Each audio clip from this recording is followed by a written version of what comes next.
Assalamualaikum warahmatullahi wabarakatuh. Waalaikumsalam warahmatullahi wabarakatuh. Ya, terima kasih atas kesempatan diberikan kepada saya untuk menyelesaikan tugas pada pelatihan Komite Pembelajaran pada Sekolah Penggerak pada sore hari ini.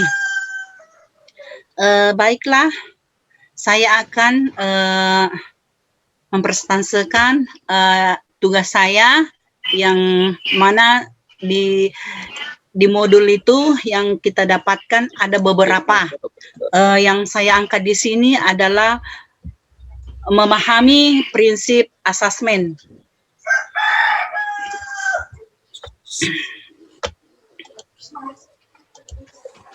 Yaitu prinsip asesmen terbagi 3, yaitu prinsip pembelajaran dan asesmen, 5 prinsip asesmen, dan keterkaitan asesmen dengan prinsip pembelajaran. 5 prinsip pembelajaran. Pertama, pembelajaran direncanakan dengan mempertimbangkan tingkat pencapaian peserta didik saat ini, sesuai kebutuhan belajar serta mencerminkan karakter dan perkembangan mereka. Berikutnya, pembelajaran dirancang dan dilaksanakan untuk membangun kapasitas belajar peserta didik dan kapasitas mereka untuk menjadi pembelajar sepanjang hayat, mendorong pengembangan kapasitas belajar. Berikutnya, kegiatan belajar mendukung perkembangan kognitif karakter peserta didik secara berkelanjutan dan holistik.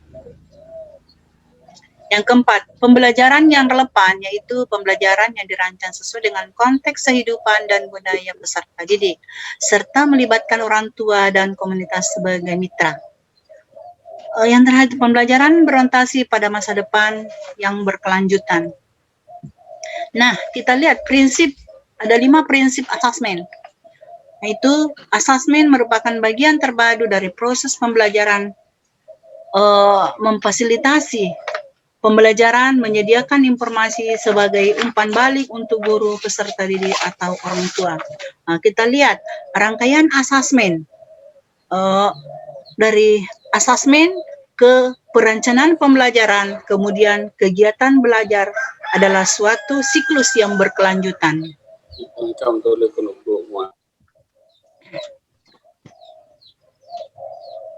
Asesmen perlu dirancang dan dilakukan sesuai dengan tujuan, yaitu dirancang oleh guru. Merancang pembelajaran berdasarkan asesmen, di mana asesmen dikembangkan sejak awal perencanaan pembelajaran sehingga kegiatan asesmen terintegrasi dan berkaitan erat dengan pembelajaran. Berikutnya, asesmen dirancang secara adil, valid, dan dapat dipercaya, memberikan informasi yang kaya bagi guru, peserta didik, dan orang tua mengenai kemajuan dan pencapaian pembelajaran, serta keputusan tentang langkah selanjutnya.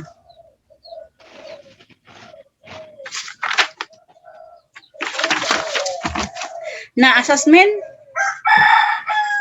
memiliki validitas yang tinggi sehingga informasi yang dihasilkan terpercaya, reliable, dapat diperbandingkan hasilnya karena konsisten.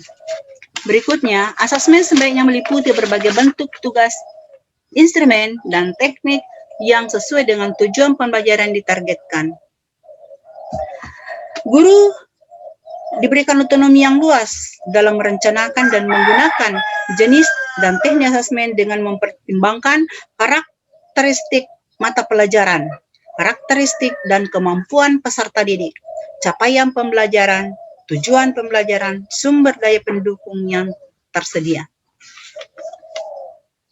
Kemudian, laporan kemajuan belajar dan pencapaian peserta didik bersifat sederhana dan informatif, memberikan informasi yang bermanfaat untuk peserta didik dan orang tua, dan data yang berguna untuk penjaminan dan peningkatan mutu pendidikan.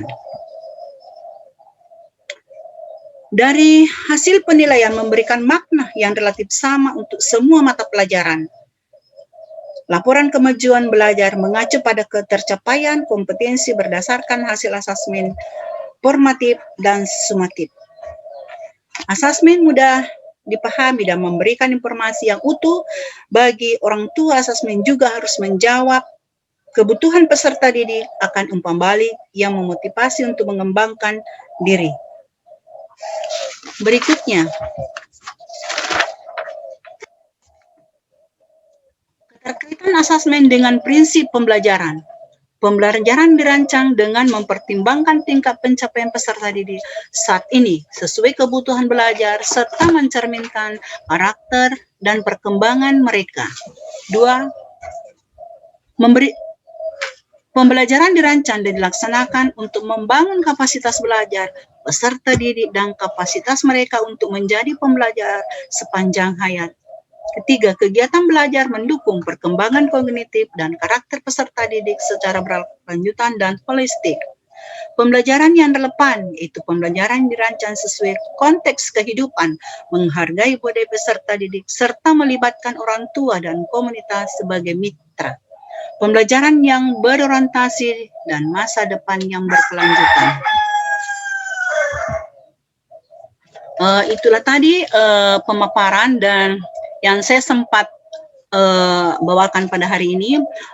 Semua yang kita sudah pahami sebagai guru dan pengawas di jenjang masing-masing, sebenarnya materi ini sudah ada, tetapi hanya untuk mempermantap dan mungkin ada hal baru di sini masalah profil pembelajaran yang kita nanti profil Pancasila, belajar Pancasila yang mungkin di sini ya hal baru bagi nanti di sekolah penggerak maupun di sekolah-sekolah binaan. Itu mungkin yang saya sempat bawakan di sini. Assalamualaikum warahmatullahi wabarakatuh. Waalaikumsalam warahmatullahi wabarakatuh. Wabarakatuh. Wabarakatuh.